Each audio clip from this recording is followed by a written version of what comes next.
What If It's Cool, the show where we talk about anything and everything that's cool in the world today. I am the thing from another planet, Daniel Porcrow. Before we get started, I just wanted to say, if you're watching on YouTube, make sure to hit that like, share and subscribe button and enable those notifications.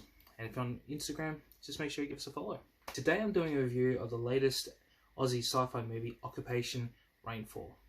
Now, if you hadn't heard of it, don't worry. I hadn't heard of it myself until I saw the photos. I haven't seen much of the media campaign of this, which is a really big shame considering, well, what you're about to find out what this movie was like. Now, the first one, because it's actually a sequel to the very first one, which is Occupation, which was released back in 2018. Now, back in 2017, I remember seeing promotions, and I believe this was at Ozfest, of posters with the cast, but there was never really any information of what was going on with the film. It just said Occupation, new sci-fi movie, and that was pretty much it. And I didn't hear much about it. I saw the trailer for the first movie, and I thought, okay, this looks very interesting, but I never got to saw it. When I found out that there was a second one, it was only because I was going to work and I noticed the poster. I was like, oh, that looks pretty cool. And Ken Jeong was on the poster, see here. And this poster just caught my eye. I was like, wow. I wonder what this is all about. And that's when I rediscovered that it's actually the sequel to this movie that I had previously heard about. When I try to look for places to go watch it, my usual places like Knox City, Glen Waverley, Southland,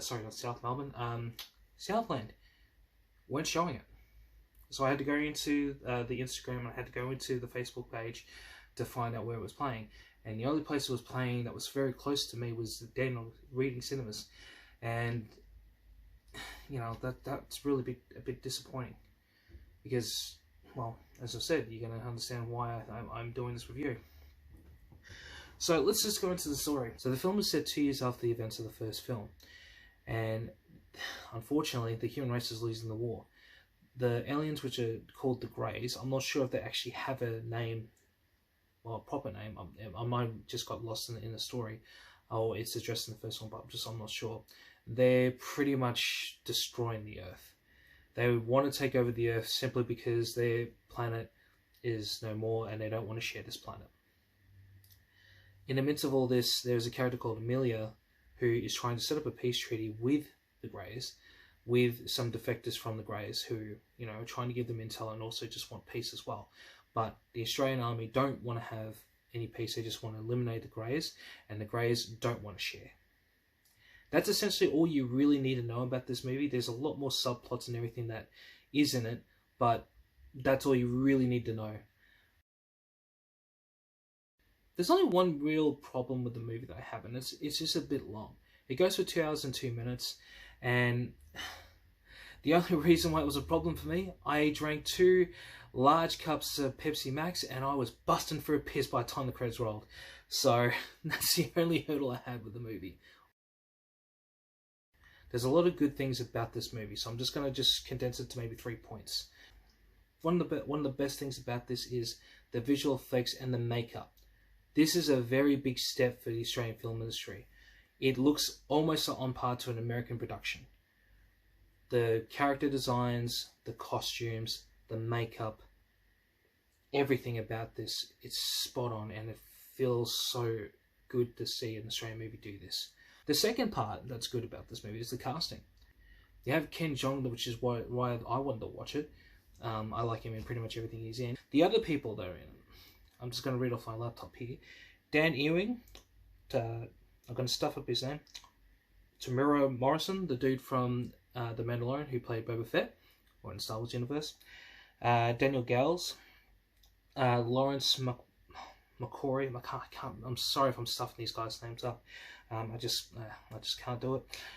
Mark Hole Smith, Jet Trainer, who plays Amelia, she's fantastic. Jason Isaacs, who plays a character that you'll like, trust me. Yeah, I really love this cast. It's very diverse as well, and this is the step forward. I really love the fact that we've got this caliber of actors in the Australian industry, and we're showcasing this to the world. The third and most importantly best thing about this one, not really about the film, but it's the backstage things. It's actually released by Saban Films, which actually the guys that do the Power Rangers. So when I found that out, I was like, okay, this is going to go worldwide. So I'm looking forward to what other countries see of this, and I'm hoping there is a sequel to this one. Do yourself a favor, make sure you watch Occupation Rainfall. It will not disappoint you. If you love sci-fi, if you love all these movies, this is definitely a must watch.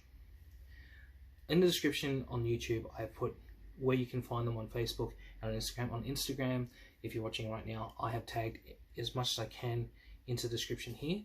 So please give them a follow, give them a shout out, tweet them, but most importantly, go see the movie. Now they have released pictures and stats where they can you actually see this movie. So I believe February 17th, New Zealand are going to, February 17th or 18th, New Zealand will be having their premiere. So if you're watching in New Zealand, please give them you know, some money and just watch them. Now, unfortunately, here in Melbourne, we're in lockdown again, so I can't watch it again until we're out of lockdown, which is hopefully only going to be for 5 days. But definitely, I'm going to check this out again. I really, really love this movie. I am going to maybe see it twice. You know, I want to support this movie very well. And how I'm supported it, straight after I watched it the other night, I went and got the first movie on Blu Ray. Now, if you want to pick this up, it is available on JB Hi-Fi. The Blu Ray is $10, so it's very, very cheap. So do yourself a favor, check it out. I'm going to check this out, and hopefully me and the boys will do a review of this sometime down the line, because we want to support the Australian industry. Please support this film, and please support your local film industry. Until next time, peace.